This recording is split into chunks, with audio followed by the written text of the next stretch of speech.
Welcome to our Middle East briefing program. Today, we've got some lively stories from around the globe.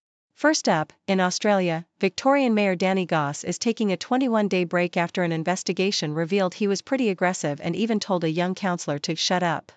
His behavior included threats and dismissing community issues, but he did apologize and got re-elected. Talk about a political roller coaster. Next, in the US, President Trump is making headlines with a huge $400 million gift, an ultra-luxurious jet from Qatar.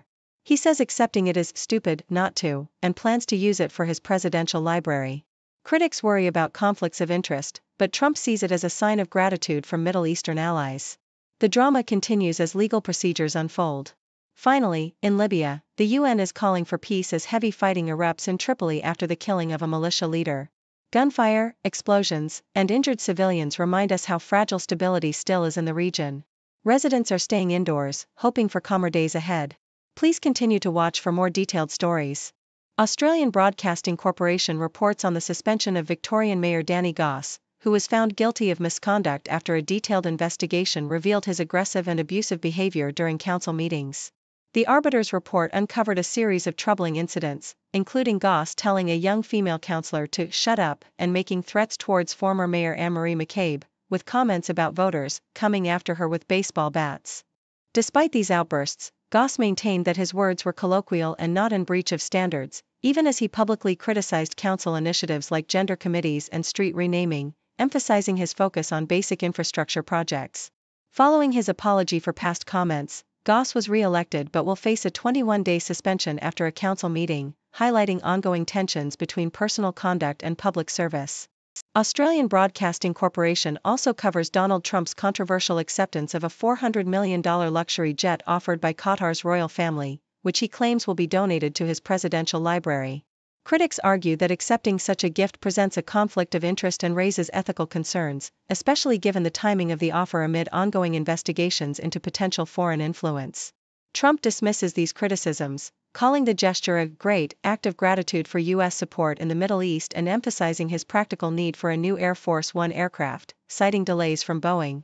The debate underscores the delicate balance between diplomacy, ethics, and national security, with Democratic senators warning that accepting the plane could undermine integrity and invite undue foreign influence. Al Jazeera reports on the volatile security situation in Libya's Tripoli, where heavy gunfire and explosions erupted following the assassination of militia leader Abdel Ghani al-Kikli, known as Ghaniwa. The killing of this influential figure, who led the powerful Stability Support Authority militia, triggered fierce clashes across the city's districts, injuring at least 6 people. The UN support mission in Libya urgently called for an immediate ceasefire, condemning the violence that endangers civilians and demanding accountability from armed groups. The city's streets are filled with images of armed men, military convoys, and smoke, reflecting the ongoing chaos in a nation still torn by rival governments and militias since Gaddafi's fall in 2011, with fears mounting of a broader escalation in Libya's fragile peace.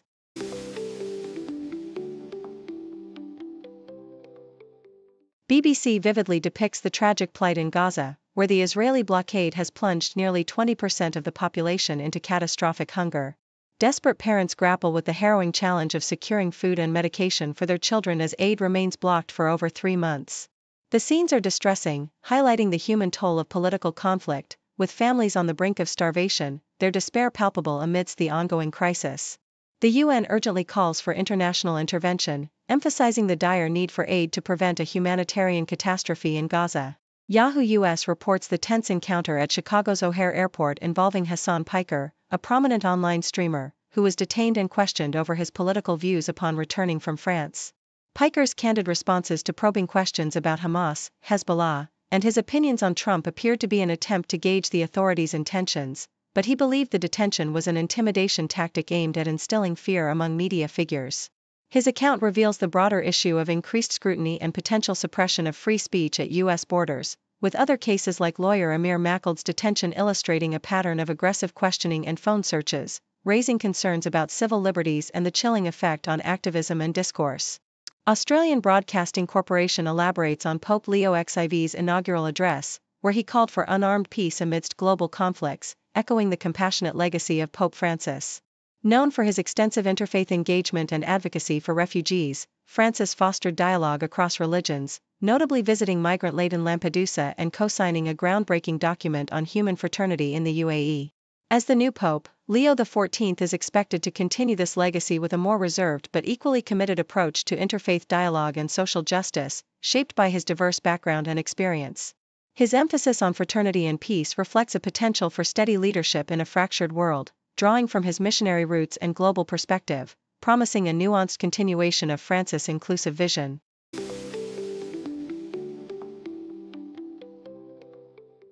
The Independent vividly reports President Donald Trump's upcoming trip to the Persian Gulf, emphasizing his ambitious goal to secure $1 trillion in investments from regional allies such as Saudi Arabia, Qatar, and the United Arab Emirates. During this visit, Trump's focus is sharply on business, with plans to facilitate deals worth hundreds of billions of dollars in sectors like military technology, energy, and minerals. For instance, Saudi Arabia has agreed to pour at least $450 billion into American companies, with the Crown Prince Mohammed bin Salman pledging a total of $600 billion over Trump's presidency. Qatar is poised to announce deals totaling $200 to $300 billion, including aircraft sales and drone purchases, while the UAE commits to investing $1.4 trillion over a decade. The trip also features high-profile tech leaders like Sam Altman and Jensen Huang, underscoring the region's strategic importance for U.S. economic and technological interests. Al Jazeera paints a stark contrast with its coverage of the Trump administration's controversial decision to resettle 59 white South Africans fleeing alleged persecution. Trump has echoed claims of a genocide against white South Africans, despite official denials from Pretoria that such persecution exists. This move is seen as a stark departure from the administration's broader refugee policies, which have largely restricted non-white arrivals, especially from impoverished nations like Haiti and Afghanistan. Critics argue that the resettlement of Afrikaners, who historically held significant land and wealth, appears driven more by political rhetoric than actual persecution, with South African officials dismissing Trump's claims as false. The story highlights the irony of the U.S. offering sanctuary based on racial victimization claims that are widely disputed, raising questions about the motivations behind this exception and the implications for U.S. immigration policy. South China Morning Post offers a detailed account of the first group of white South Africans arriving in the U.S. under Trump's refugee program, which uniquely grants asylum to Afrikaners claiming persecution.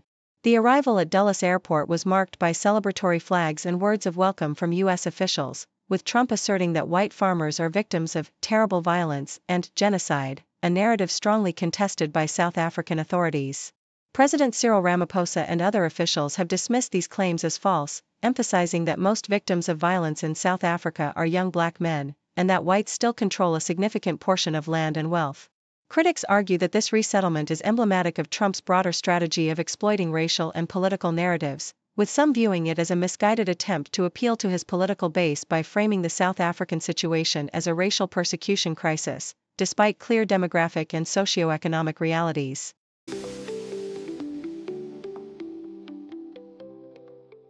According to Yahoo US, transforming a Qatar-donated Boeing 747 into a new Air Force One for President Trump could prove to be a complex, costly, and potentially risky endeavor. Experts highlight that such a conversion might take years and require billions of dollars, especially given the intricate security, communication, and defense systems that a presidential aircraft must have. The current plans involve modifying a 13-year-old plane from Qatar, which raises concerns about security vulnerabilities, including the risk of espionage and the need for thorough inspection and decontamination. Aviation specialists warn that repurposing this aircraft could result in a significant step backward in capability, especially since the original design of Air Force One includes redundancies, secure communications, and self-defense features that are costly and time-consuming to replicate. The timeline for completing these upgrades is uncertain, with some estimates suggesting it could extend into the 2030s, and the process might be further complicated by the plane's origin and the necessity for meticulous security checks. Overall, experts emphasize that the aircraft's primary role is not just transportation but serving as a mobile command center capable of withstanding nuclear war and other crises, making the idea of a hastily converted Qatar plane a concerning proposition for national security. Thank you for tuning in. The content above showcases the latest briefing reports and analytical synopses, thoughtfully curated by the 6Do team. These insights stem from a wide array of reputable media outlets, think tanks, government sources, and specialized experts worldwide. We encourage you to explore these sources for a comprehensive perspective. Keep in mind that while the content may not always align with the official standpoint of 6do Brief, it's not meant to be taken as absolute directives for decision-making. Comprising seasoned media professionals, learned scholars, and accomplished scientists, the 6do team embodies a trailblazing, fully independent media entity. To customize 6do Brief to meet your professional needs, you have the option to subscribe to a diverse array of briefings on our website, 6dobrief.com. Regardless of your location, you can conveniently receive 6do Brief via email. Turn on the TV screen, see the world unseen. China's on the news tonight, history in the spotlight. Scroll through my phone again, find out where to begin. Stories from the east to west, learning from the very best. News in China every day, learning in a fun new way. From the cities to the farms, feel the heartbeat, feel the charm.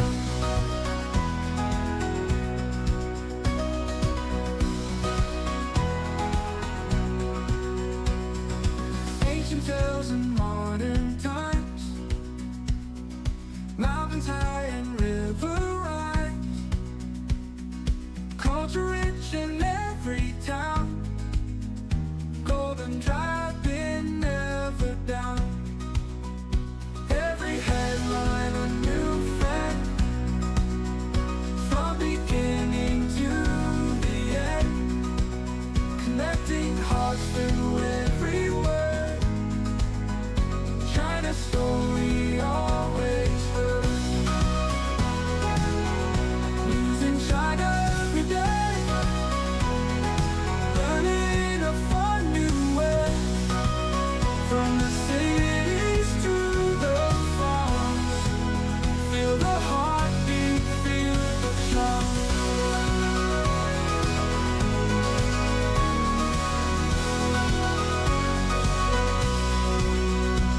Every headline a new friend, from beginning to the end. Connecting hearts through every word,